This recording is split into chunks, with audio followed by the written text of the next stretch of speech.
नमस्कार दोस्तों, ये video editorial compilation for mains का पार्ट है। आप प्लेलिस्ट में जाके एडिटोरियल की वीडियोस पेपर वाइज और टॉपिक वाइज देख सकते हो।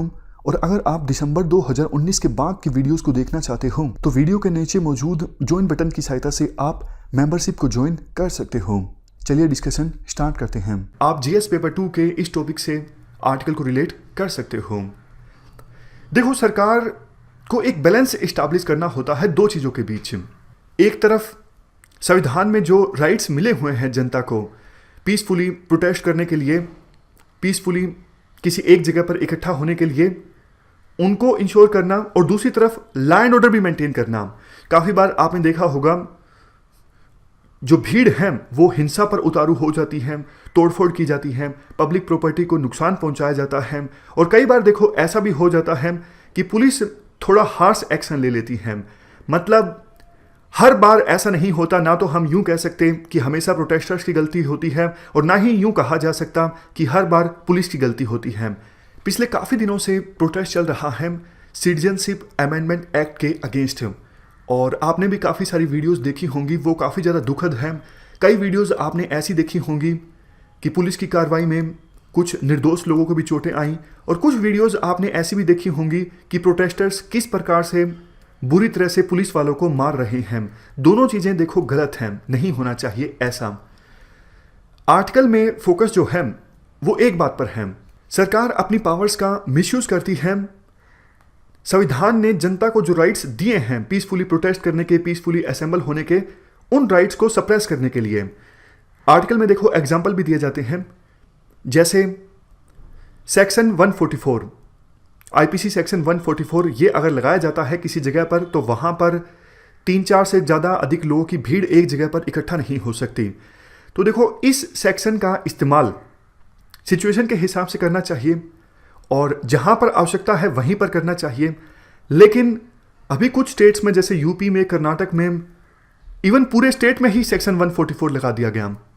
तो आर्टिकल में कहा जाता है ऐसा नहीं होना चाहिए।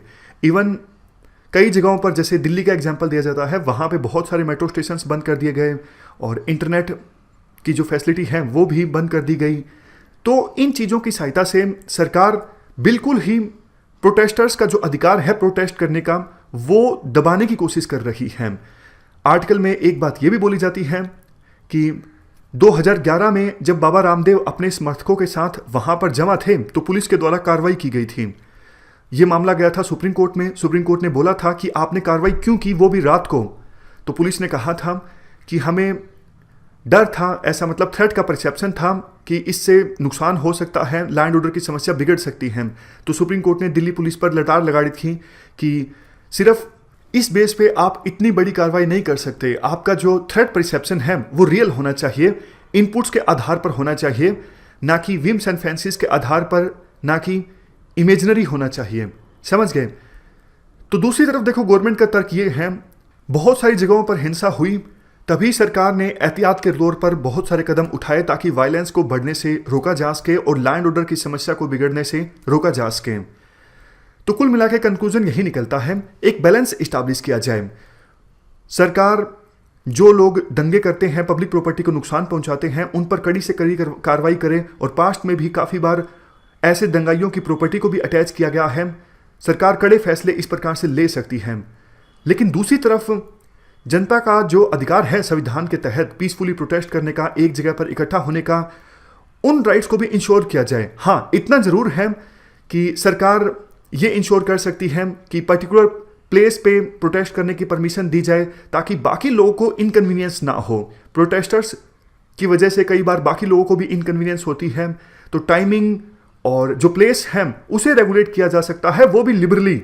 मतलब ऐसा भी नहीं, आपको याद होगा जंतर मंतर पर प्रोटेस्ट करने का अधिकार नहीं था, तो एक आर्टिकल हमने डिस्कस किया था कि दिल्ली पुलिस ने इतनी दूर प्रोटेस्ट करने का अधिकार दिया है, उस जगह पे कोई होता ही नहीं है। मतलब प्रोटेस्टर जो हैं वो बैठे रहते हैं, उसका इफेक्ट नहीं होता। ऐसा भी नहीं होना चाहिए।